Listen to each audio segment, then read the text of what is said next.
नमस्कार दोस्तों, स्वागत है हमारे YouTube चैनल पर एक बार आपका फिर से। हम इस वीडियो में आपको डायबिटीज़ मेलाइटस के बारे में बताएंगे कि डायबिटीज़ मेलाइटस क्या होती है। इसे हम हिंदी में मधुमेह के नाम से जानते हैं। तो इस वीडियो में हम आपको डायबिटीज़ मेलाइटिस यानी मधुमेह के बारे में संपूर्ण जानकारी देंगे। तो स्टार्ट करते हैं हम डायबिटीज़ मेलाइटस के इंट्रोडक्शन से। इंट्रोडक्शन से स्टार्ट करते हैं डायबिटीज़ मेलाइटस के। इसमें सबसे पहले आता है diabetes mellitus is a group of metabolic disorder characterised by high blood sugar level of the result for defect in insulin secretion और एक्शन ऑफ बोथ। यानी इसमें कह रहा है कि diabetes mellitus is a group of metabolic disorder या disease का एक ग्रुप है डायबिटीज़ मेलाइटिस।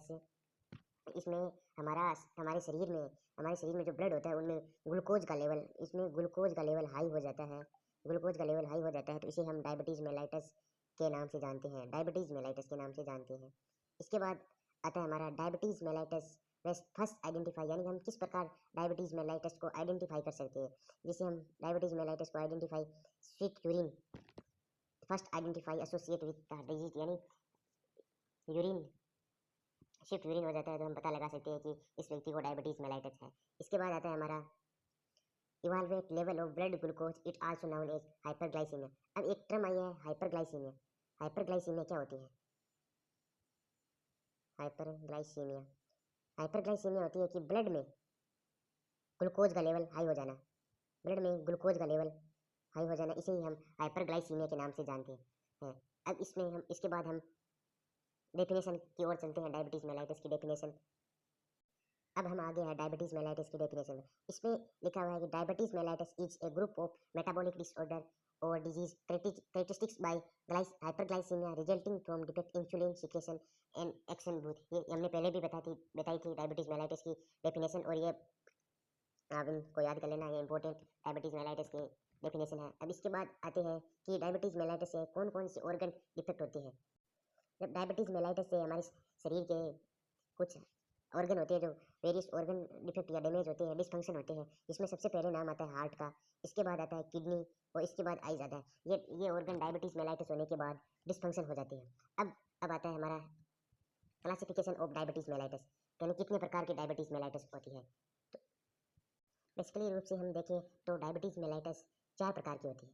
डायबिटीज़ मेलाइटिस कितने प्रकार की होती है? 4 प्रकार की होती है, जिसमें सबसे पहले डायबिटीज़ मेलाइटिस का नाम है टाइप फर्स्ट डायबिटीज़। इसका नाम ही टाइप फर्स्ट डायबिटीज़ मेलाइटिस है, जो कि इंसुलिन डिपेंडेंट डायबिटीज़ मेलाइटिस है। इसके बाद आता है टाइप 2 डायबिटीज़ मेलाइटिस, जो नॉन इंसुलिन डिपेंडेंट, यानी इसमें इंसुलिन नहीं होता है। इसके बाद आती है जुवेनिल डायबिटीज़ मेलाइटिस, ये 3 नंबर डायबिटीज़, तीसरा टाइप है डायबिटीज़ का। इसके बाद आती है number 4 pregnancy included diabetes mellitus. इसे हम दूसरे नाम से जाने तो इसे हम गेस्ट्रोनल डायबिटीज़ मेलाइटिस के नाम से भी जान सकते हैं। अब हम एक एक करके आपको इनके बारे में बताते हैं। टाइप फर्स्ट डायबिटीज़ मेलाइटिस, इसमें क्या होता है? डायबिटीज़ ये इंसुलिन डिपेंडेंट होती है, इसमें इंसुलिन प्रेजेंस होता है, और ये इसे हम शॉर्ट फॉर्म में देखें तो IDDM के नाम से भी जान सकते हैं। तो इसमें क्या लिखा है इसे देखते हैं।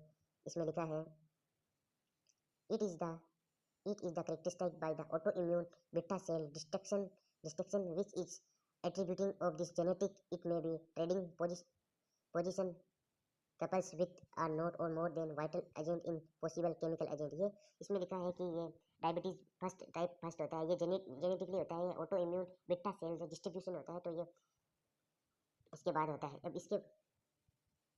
इसके बाद आता है कि ये it depend on exogenous insulin to substance life. और इसके बाद होता है कि the majority type first diabetes mellitus 5 से 10% इन ऑल ह्यूमन। ये डायबिटीज़ मेलाइटिस होती है टाइप फर्स्ट डायबिटीज़ मेलाइटिस का टाइप फर्स्ट होता है। ये ज़्यादा नहीं होती है हमारी ह्यूमन में, ये ज़्यादा नहीं होती है, केवल 5 से 10% लोग होते हैं उनमें ये देखने को मिलती है।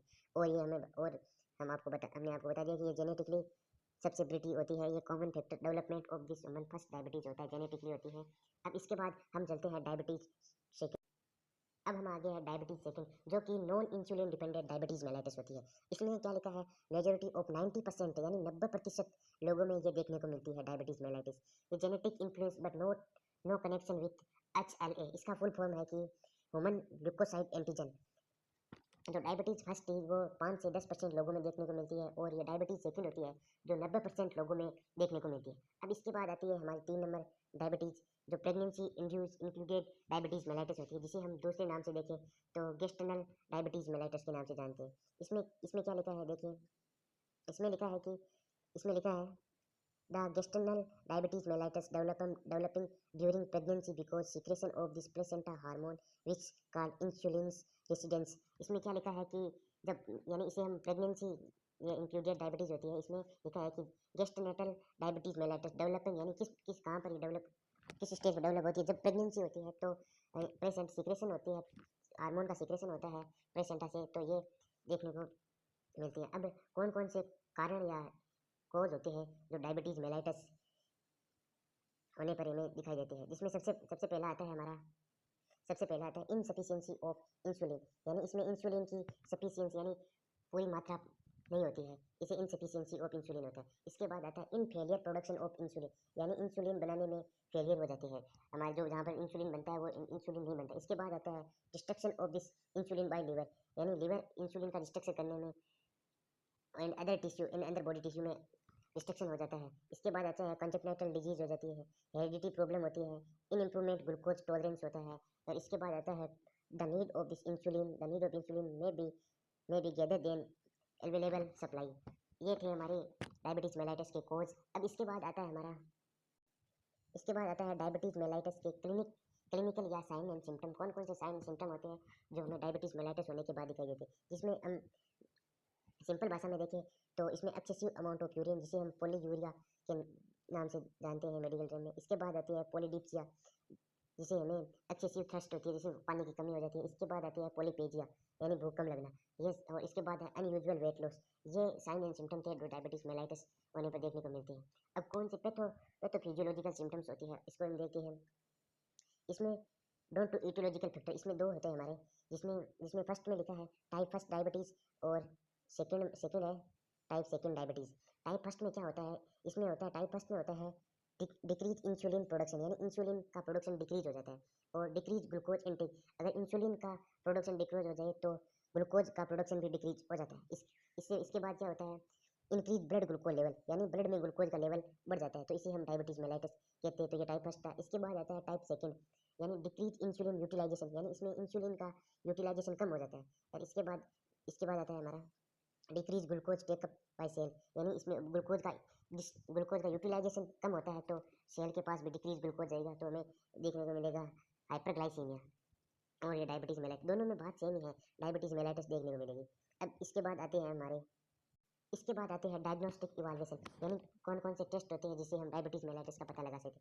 जिसमें सबसे पहला टेस्ट होता है पेशेंट हिस्ट्री, यानी पेशेंट का बैकग्राउंड देखते हैं, इनके कोई जेनेटिक या उनके कुछ रिलेटिव के डायबिटीज़ मेलाइटस है या नहीं है, पेशेंट की हिस्ट्री देखते हैं। इसके बाद देखते हैं फिजिकल एग्जामिनेशन, पेशेंट का क्या फिजिकल एग्जामिनेशन है ये देखते हैं। इसके बाद हम करते हैं सीबीसी टेस्ट, जो ब्लड के होते हैं, इसकी फुल फॉर्म है कॉमन ब्लड काउंट। इसके बाद आता है ब्लड शुगर टेस्ट करते हैं। इसके बाद आता है रैंडम ब्लड शुगर टेस्ट करते हैं। इसमें लिखा है कि a random blood sugar sample will be taken, random blood sugar level is random blood sugar is 200 mg/dl और दिस हायर में बी सजेस्टिव डायबिटीज़, यानी इसमें शुगर का लेवल 200 mg से अधिक हो जाता है तो हमें डायबिटीज़ मेलाइटस देखने को मिलती है। इसके पेशेंट कुछ खाया पिया है तो, और अगर फास्टिंग कंडीशन होती है तो इसमें सैंपल लेते हैं ओवरनाइट लेने के बाद। इसमें पेशेंट का यानी पेशेंट 100 mg/dl रेंज आती है तो ये नॉर्मल होती है। अगर इससे ऊपर आ जाए 100 से 125 mg/dl आ जाए तो ये हमें प्री डायबिटीज़ होती है, देखने को मिलती है। इसके बाद आता है ग्लूकोज टॉलरेंस टेस्ट। इसे हम देखते हैं कि for this test patient fast overnight, then sugar level of measure after the patient drink it, and carbohydrate and sugar level are test for this next 2 hour। इसे हम इस डायबिटीज़ यानी glucose tolerance test को हम एक नए video में आपके साथ डिस्कस करेंगे। तो इसमें क्या है, लेस देन 140 mg/dl, यानी ये होता है तो हमें डायबिटीज़ मेलाइटस नॉर्मल होती है। मोर देन 200 mg/dl हो जाता है तो कंसीडर डायबिटीज़ मेलाइटस देखने को मिलती है। और अब कौन कौन से ट्रीटमेंट होते हैं डायबिटीज़ मेलाइटस के ट्रीटमेंट में सबसे पहला आता है हमारा insulin therapy, insulin therapy. 2 number आता है हमारा